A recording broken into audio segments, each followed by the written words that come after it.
வணக்கம் நிகிதா. அதாவது சென்னையிலிருந்து டெல்லி சென்ற இண்டிகோ ஏர்லைன்ஸ் பயணிகள் விமானம் கடந்த பிப்ரவரி 25ஆம் தேதி மாலை 4 மணிக்கு சென்னை உள்நாட்டு விமான நிலையம் டெர்மினல் ஒன்றிலிருந்து புறப்பட்டது. அப்போது விமானத்தில் இருந்த 2 ஆண் பயணிகள் மது போதையில் விமான பணிப்பெண்ணிடம் பிரச்சனை செய்ததாக கூறப்படுகிறது. அதோடு இருக்கையில் அமராமல் எழுந்து நின்று கொண்டு விமான பணிப்பெண்ணை ஒருமையில் அழைத்து தடித்த வார்த்தைகளால் திட்டியதாகவும் கூறப்படுகிறது. அதோடு விமான பணிப்பெண்ணிடம் உனது சொந்த ஊர் என்ன என்று மிரட்டும் தோணியில் கேட்டுள்ளனர். அதற்கு விமான பணிப்பெண் மதுரை என்று கூறியதும் மதுரையா, அதாவது ஆண்டிப்பட்டியா கல்லுப்பட்டியா என்று கேட்டு கிண்டல் செய்துள்ளனர்.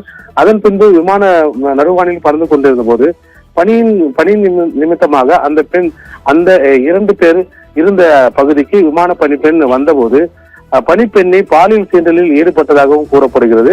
இந்த நிலையில் மறுநாள் 26ஆம் தேதி இண்டிகோ ஏர்லைன்ஸ் பயணிகள் விமானம் டெல்லியிலிருந்து சென்னைக்கு திரும்பி வந்தது. விமான பணிப்பெண் சென்னை மீனம்பாக்கத்தில் உள்ள அனைத்து மகளிர் காவல் நிலையத்தில் ஆஜராகி விமானத்தில் தனக்கு நடந்த கொடுமைகளை குறித்து முறைப்படி புகார் செய்தார்.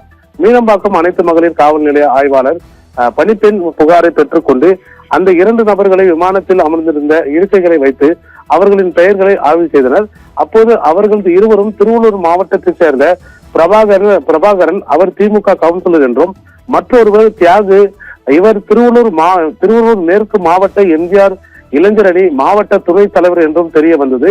இதையடுத்து மீனம்பாக்கம் அனைத்து மகளிர் காவல் நிலைய போலீசார் இருவர் மீதும் பெண்களுக்கு எதிரான வன்கொடுமை சட்டம் மற்றும் விமான பாதுகாப்பு சட்டம் ஆகியவற்றின் கீழ் வழக்கு பதிவு செய்து எஃப்ஐஆர் போட்டனர்.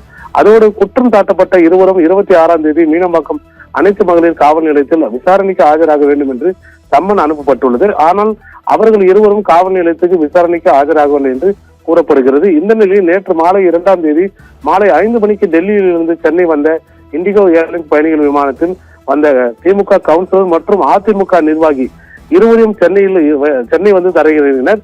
இதையடுத்து மீனம்பாக்கம் அனைத்து மகளிர் காவல் நிலைய போலீசார் தயார் நிலையில் காத்திருந்தனர். அவர்கள் இருவரையும் கைது செய்து மீனம்பாக்கம் அழைத்து வந்து மகளிர் காவல் நிலையத்தில் வைத்து பின்னர் அவர்கள் விசாரணை மேற்கொண்டனர்.